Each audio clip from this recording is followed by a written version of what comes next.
Hi viewers, welcome to our channel. మరి big boss 7 final తర్వాత Annapurna studio దగ్గర పల్లవి ప్రశాంత్ అభిమానులు చాలామంది కూడా ఆర్టీసీ బస్ పైన దాడి చేయడం, మొత్తం అద్దాలు పలగొట్టడం ఇవన్నీ కూడా చూసాం. సో ఇప్పుడు దీనిపైన ఇది పెద్ద ఇష్యూగా అయితే మారింది. ఈవెన్ సజ్జనర్ గారు కూడా ఒక స్టేట్మెంట్ అయితే ఇచ్చారు. ఖచ్చితంగా ఎవరైతే ఇందులో ఉన్నారో వాళ్ళందరిపైన కూడా చర్యలు తీసుకుంటామని చెప్పేసి. మరి ఈ ఘటన పైన మాట్లాడడానికి ప్రజెంట్ మనతో పాటు కామన్ మ్యాన్ ఉన్నారు. వారిని అడిగి దీని గురించి మరింతగా తెలుసుకుందాం. Hi bro. హాయ్ అండి. మరి ఏంటి పల్లవి ప్రశాంత్ అభిమానులు ఈ విధంగా దాడి చేయడం, ఆర్టీసీ బస్ ఒక గవర్నమెంట్ ప్రాపర్టీని ఇలా ధ్వంసం చేయడం పైన మీ ఒపీనియన్? అతను పల్లవి ప్రశాంత్ ఎవడో నాకు తెలియదండి. నిజంగా నాకు ఎంటర్టైన్మెంట్ అంత ఇంట్రెస్ట్ లేదు. కానీ ఇక్కడ జరిగిన సంఘటన అనేది బాధాకరమైన విషయం. ఎందుకంటే అది నేను కనుక్కుంటే ఏంటి ఇది ఎందుకు పగలగొట్టారు ఈ విధంగా అంటే అదేదో షో అంట. ఆ షోలో అతనికి ఏదో అన్యాయం జరిగి ఏదో చెప్పారంట, అందుకని వాళ్ళు వచ్చి ఈ విధంగా కొట్టారంట. నేను ఒక్కటి చెప్తా ఉన్నా, ఆ షో వల్ల నీకేం లాభం? నేను ఒకటి అడుగుతుండా, దేశంలో రాష్ట్రంలో అనేక సమస్యలు ఉన్నాయి. అవుట్ గురించి మాట్లాడంట్రా అంటే అవుట్ గురించి మాట్లాడడానికి ఒక్కడు బయటికి రాడు. ఈరోజు ఈ షోల్లో ఆ షోలో వాడు గెలిచిన దానివల్ల ఎవరికన్నా పల్లెటూరులో ఏదైనా ఒక గ్రామం అభివృద్ధి చెందుతుందా, ఒక ఊరు అభివృద్ధి చెందుతుందా, ఎవడన్నా లాభపడతాడా? ఎవ్వరు ఒక్క రూపాయి లాభం లేదు. వాడు గెలిచినోడికి లాభం, వాడికి ఫ్రేమ్ వస్తుంది అంతే. అది తప్పితే ఇంకేం లేదు. ఇక్కడ ఆ బద్దలు కొట్టిన యువత కూడా ఆలోచించాల్సింది, రే రాష్ట్ర భవిష్యత్తు కన్నా ఇవి మీకు ఎక్కువయ్యాయా? రాష్ట్రంలో నిరుద్యోగం తాండవిస్తూ ఉంది, అవుట్ గురించి మాట్లాడండి. ఈరోజు నిత్యావసర సరుకులు రేట్లు పెరిగిపోయాయి, దాని గురించి మాట్లాడండి. రోడ్లు సరిగ్గా లేవు, దాని గురించి మాట్లాడండి.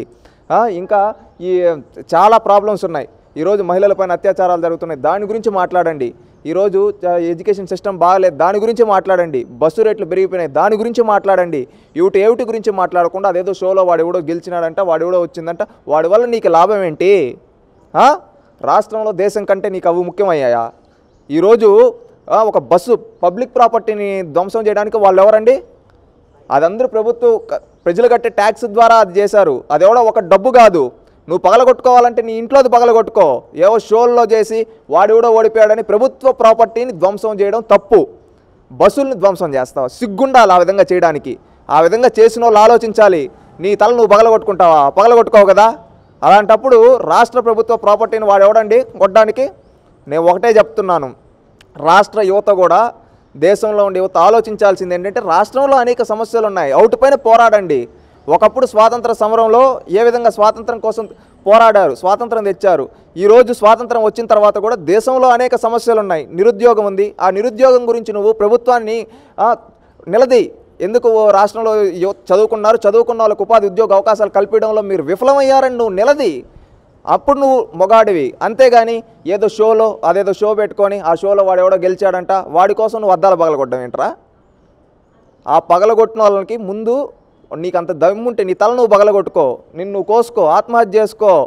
అంతేగాని ఈ విధంగా ఇలాంటివి మాట్లాడడం, ఇలాంటివి చేయడం సరికాదు. ప్రభుత్వ ఆస్తులను ధ్వంసం చేయడం ఎవరు చేసినా తప్పే. ఇప్పుడు నీ అభిమానం ఉంటే నీ అభిమానం చూపించుకో, నీ ఇంట్లో చూపించుకో. బయటకు వచ్చి రోడ్లపైకి వచ్చి ప్రభుత్వ ఆస్తులను ధ్వంసం చేస్తే ఎవడో చూస్తూ ఊరుకోరు. ఇలాంటివి చేసిన వాళ్ళపైన కఠిన చర్యలు కూడా తీసుకోవాలి. ఎందుకంటే రేపు ఎవడన్నా చేయాలంటే భయపడాలి. యువత అంతుంటే నీకు రాష్ట్రంలో ఉండే సమస్యలపైన పోరాడు, ఇంకా ప్రజలకి ఇది కావాలి అనే దానిపైన పోరాడు. అంతేగాని టీవీ షోలో ఎవడో గెలిచాడు ఓడిపోయాడు వాడి కోసం పగలగొడతామంటే అది కరెక్ట్ కాదు. ఈరోజు ఈ ప్రభుత్వ ఆస్తులు ధ్వంసం చేసిన నీ ఇల్లును నువ్వు కూల్చుకుంటావరా? కూల్చుకోవు కదా. నీకు అంత ఉంటే అతనికి ఏదో అన్యాయం జరిగి నీ ఇల్లును నువ్వు కూల్చుకో. అంతేగాని ప్రభుత్వ ఆస్తులను ధ్వంసం చేసేది, ఇలా చేసిన వాళ్ళపైన చర్యలు తీసుకోవాలి. రేపు ఇలాంటివి చేయడానికి భయపడే విధంగా ఉండాలి. అభిమానం ఉంటే మనసులో పెట్టుకో, లేదంటే నీ ఇల్లును కూల్చుకో. బయటకు వచ్చి ప్రభుత్వ ఆస్తులను ధ్వంసం చేయొద్దు. ఇష్యూ తర్వాత చాలామంది బిగ్ బాస్ని బ్యాన్ చేయాలని చెప్పేసి కూడా స్టేట్మెంట్స్ ఇస్తున్నారు. మరి ఏంటి దీనిపైన? అసలు ఆ షో ఏంటండి? ఆ షో వల్ల ఎవడికి లాభం? ఎవడో పనికిమాలిన వాళ్ళు ఒక 10 మంది కూర్చొని ఒక రూమ్లో కూర్చొని అదేదో వాళ్ళు ఏదో పనికిమాలిన మాట్లాడుకునేది అవి లైవ్ టెలికాస్ట్లే, అది ఒక షోనా? నేను ఒకటే చెప్తున్నా, చెయ్యి, సమాజానికి ఉపయోగపడే విధంగా చెయ్యి. షోలు చేయొచ్చు, చాలా చైతన్యవంతమైన షోలు చేయొచ్చు.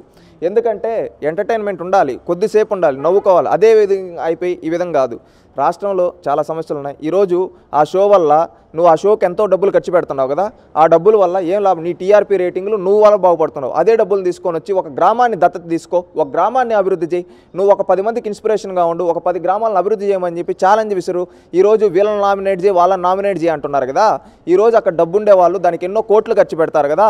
దాంట్లో సగం మనీతో ఒక 10 గ్రామాలను నువ్వు డెవలప్ చేసి నువ్వు నామినేట్ చేయి, ఇంకొకరిని డబ్బు ఉండేవాడిని, నేను ఈ 10 గ్రామాలని డెవలప్ చేశాను, నువ్వు కూడా ఒక 10 గ్రామాలను డెవలప్ చేయని నామినేట్ చేయి. అప్పుడు గ్రామాలు అభివృద్ధి చెందుతాయి, ఏదన్నా సమస్యలకు పరిష్కారాలు అందుతాయి, అప్పుడు రాష్ట్రం దేశం బాగుంటుంది, అందరూ బాగుంటారు. లేదా ఎవరన్నా చదువుకోలేని పిల్లలు, పేద పిల్లలు ఉన్నారా, వాళ్ళకి చదివి నేను 100 మంది పిల్లల్ని ఈ డబ్బులతో నేను చదివిపించాను, నువ్వు కూడా ఒక 10 మంది పిల్లల్ని చదివి అని చెప్పి నామినేట్ చేయి.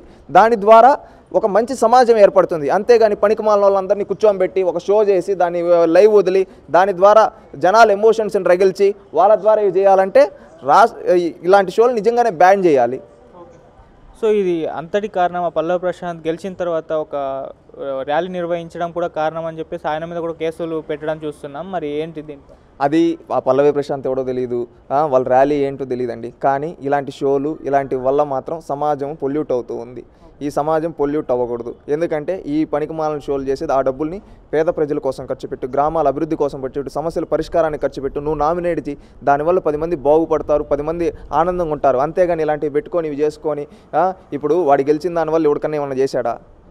ఏమన్నా చేశాడా? చేసుంటే మంచిది, చేయకపోయి ఉంటే దానంతా ఏదో ఇంకొకటి లేదు. ఈ విధంగా పరిష్కారాలు చూపండి. దేశంలో రాష్ట్రంలో ప్రజలకి ఎన్నో కష్టాలు పడుతున్నారు. 3 పూట్ల తినేదానికి అన్నం లేక రాష్ట్రంలో దేశంలో ఎంతోమంది పేదవాళ్ళు ఉన్నారు, చదువుకునేదానికి విద్య లేక గ్రామాల్లో ఎంతోమంది పనులకు పోతున్నారు. ఇలాంటి వాళ్ళకి సహాయం చేయండి. అంతేగాని ఇలాంటి పనికిమాలిన షోలు పెట్టి వాళ్ళ టీఆర్పీ రేటింగ్ల కోసం చేసుకుంటే నష్టపోయేది ఎవరు నష్టపోతారు? ఆ విధంగా ఎమోషన్స్కి లోనై ఇప్పుడు ఎవరో పగలగొట్టారు కదా, ఆ విధంగా ఎమోషన్స్తో ఆడుకుని ఈ విధంగా అలాంటి వాళ్ళు నష్టపోతారు. వాళ్ళేం షోలు చేసుకొని బాగుంటారు, సామాన్యులు నష్టపోతారు. కానీ అదే సామాన్లు ఎక్కువ ఇంట్రెస్ట్ మరి బిగ్ బాస్ పైన చూపిస్తున్నారు. మనం చూసుకుంటే బిగ్ బాస్ ఓటింగ్ ఎక్కువగా ఉంది ఈవెన్ మన ఈ ఎలక్షన్స్లో ఓటింగ్ కంటే. మరి దీనిపైన అదే అండి నేను చెప్పింది. ఈరోజు సమాజాన్ని పొల్యూట్ అయిపోతూ ఉంది ఇలాంటి అవుట్ వల్ల. ఈరోజు నేను ఇంతకుముందే చెప్పాను ఓటు హక్కు గురించి. కనీసం ప్రజాస్వామ్యంలో వచ్చి నువ్వు పోలింగ్ బూత్ వరకు వచ్చి ఓటేసే టైం లేదు, కానీ టీవీ షోలు కొట్టేసుకుంటూ ఉన్నావు. దానివల్ల నీ తలరాత మారదు. కానీ నువ్వు పోలింగ్ బూత్లో వేసే ఓటు వల్ల నీ తలరాత మారుతుంది, నీ రాష్ట్ర భవిష్యత్తు, దేశ భవిష్యత్తు, మరి నీ జీవితం ఆనందంగా ఉంటుంది. ఆ విధంగా ఆలోచించాలి, కానీ టీవీ షోల్లో ఓటింగ్ల గురించి కాదండి. రాష్ట్రంలో, దేశంలో ప్రజాస్వామ్యబద్ధంగా జరిగే ఎన్నికల్లో ఓట్ల గురించి ఆలోచించమనండి యువతని.